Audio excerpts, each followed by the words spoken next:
Continuamos en Salud Hoy. Y ahora, noticias sobre la Clínica San Fernando, que estará llevando adelante una charla sobre radiología clínica. La misma estará a cargo del doctor Miguel Esteban.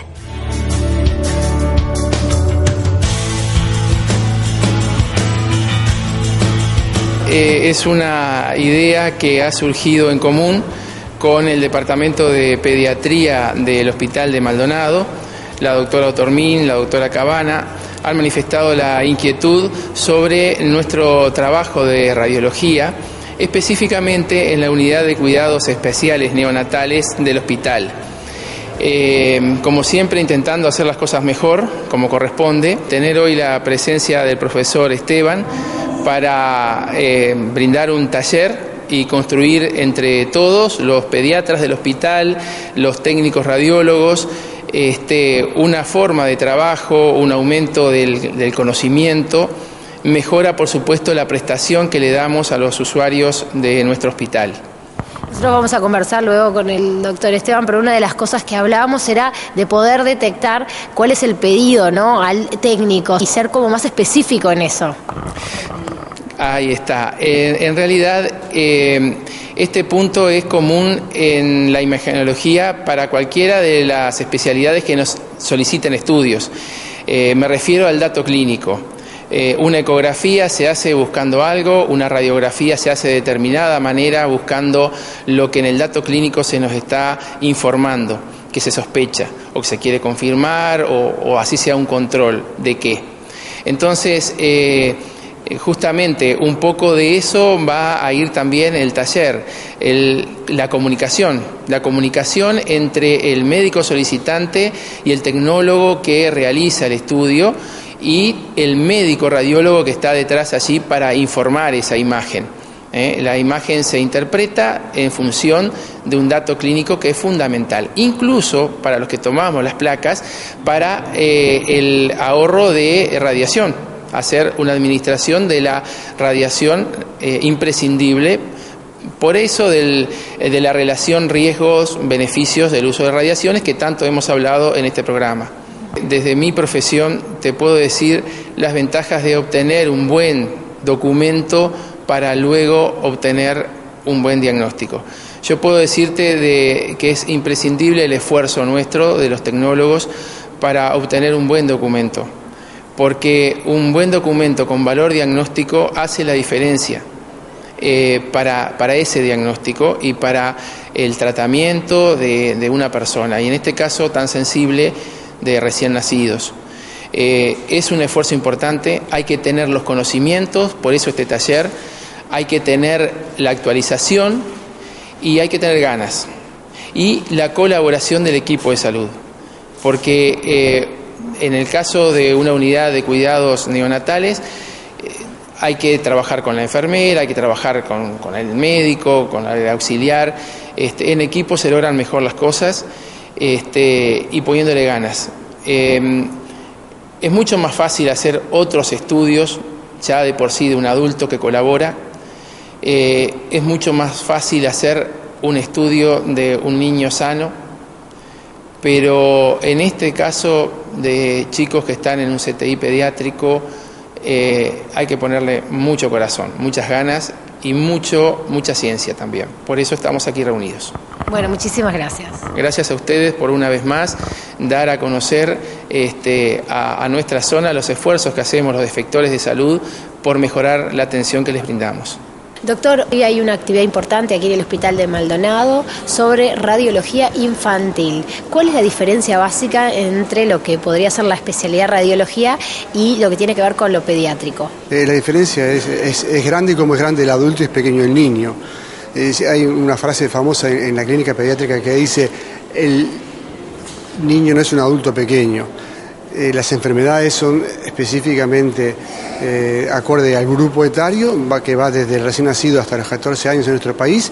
El tamaño del niño es diferente, la respuesta hacia el médico es diferente, el comportamiento es diferente del adulto y las patologías que uno espera encontrar tiene que referirla a qué grupo de edad pediátrica se encuentra.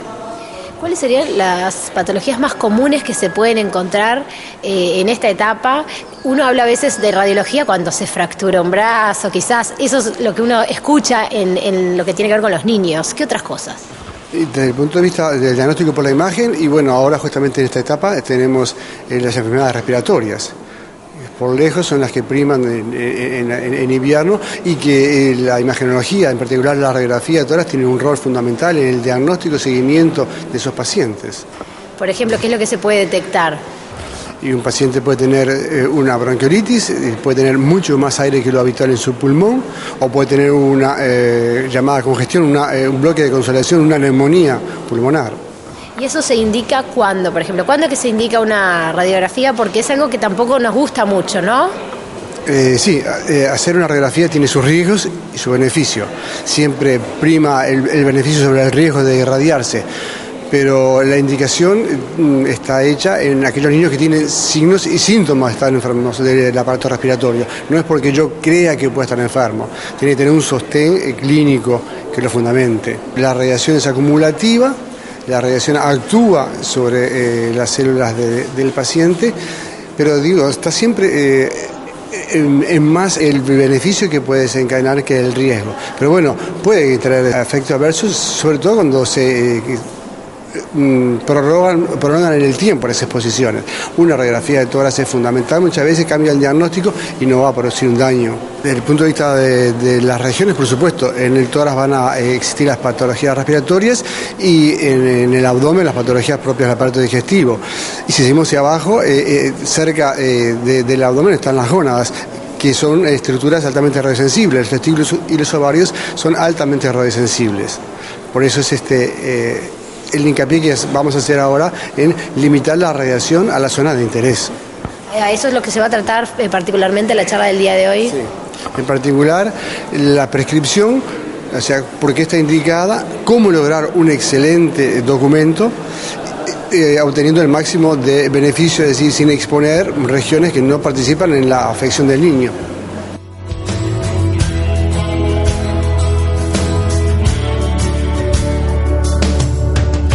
Cambiamos de información y ahora vamos a hablar sobre la apiterapia, esta medicina alternativa de la pitoxina, el veneno de las abejas. La doctora Mariela Gutiérrez nos habla acerca de lo que es en la columna.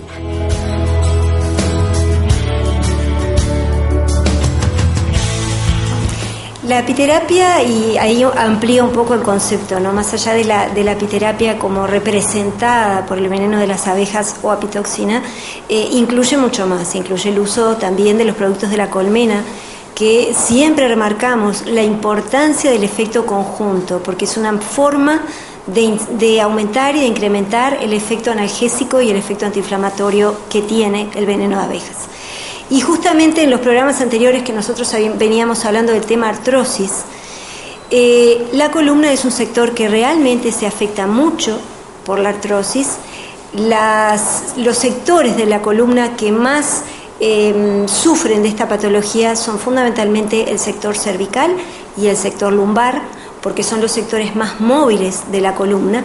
Además, el sector lumbar es un sector con el cual nosotros mantenemos nuestra bipedestación, es decir, el hecho de ser hoy por hoy seres que estamos en nuestros dos pies hace que la columna lumbar lleve el efecto de la fuerza de la gravedad, el efecto de los esfuerzos, aquellos esfuerzos que los realizamos mal, de pronto no con fuerza de pierna, sino con la fuerza, exigiendo la fuerza en el sector lumbar, son también elementos que a veces como enfermedades laborales también pueden aumentar el riesgo de la artrosis de columna, en este caso lumbar. Pero por supuesto que el dolor lumbar, es decir, la lumbalgia, que es el dolor vinculado o referido a las 5 últimas vértebras lumbares, tiene también otras causas, que no son solamente la artrosis. La artrosis como patología degenerativa en las personas por encima de los 50 años, pero también en los pacientes más jóvenes, todo lo que es la patología discal, no solamente la hernia de disco, su etapa anterior, que es la protrusión discal, son patologías inflamatorias que generan mucho dolor, que producen compromiso de raíces nerviosas, por lo que no solamente duele la zona lumbar, sino que muchas veces este dolor se irradia hacia uno o hacia otro miembro inferior, lo cual realmente es, en el caso de los pacientes jóvenes, es algo sumamente limitante, sobre todo cuando nosotros pensamos que estamos en una etapa laboral activa. ¿Es bueno entonces para este tipo de patologías, como tú me decías, de la hernia de disco y todo, el tratamiento es muy extenso? El tratamiento se realiza combinando los comprimidos y la pomada, el Apitox, es decir, que son las dos formas de presentación que nos permiten el consumo vía oral para tener un efecto sistémico, el uso localizado de la pomada para potenciar el efecto a nivel local, pero esto asociado, por supuesto, a la utilización del veneno inyectable, el Apitox en su presentación inyectable. Esto se va a asociar fundamentalmente a ciertos productos de la colmena donde el propóleo ocupa un lugar protagónico, porque el propóleo a nivel de las articulaciones tiene la función de ser un antiinflamatorio. Entonces, esto va a implicar el trabajo con sesiones de aplicación de la pitoxina de forma subcutánea a nivel de los sectores dolorosos, donde muchas veces trabajamos no solamente sobre la zona lumbar, sino a veces también continuando y siguiendo el recorrido de aquel trayecto o de aquella raíz nerviosa que esté comprometida en ese proceso. Si tú me preguntas si es un tratamiento largo, eso va a depender de dos cosas. Primero, de la respuesta individual. Cada persona tiene tiempos de respuesta diferentes y hasta que no comenzamos a trabajar con alguien es muy difícil predecirlo. Y por otro lado también va a depender del tipo de afección. La artrosis es una enfermedad crónica, por lo tanto ahí la apiterapia ocupa un lugar también como tratamiento crónico. En el caso de la patología inflamatoria como es la hernia de disco, como es la protrusión discal, la primera etapa va a ser desinflamar y con ello aliviar el dolor. Después habrá una segunda etapa de mantenimiento, de higiene de esa columna, que ya tiene un proceso más de mantenimiento y no tan seguido en el tiempo. Con los beneficios de la pitoxina nos vamos a una pausa y ya regresamos.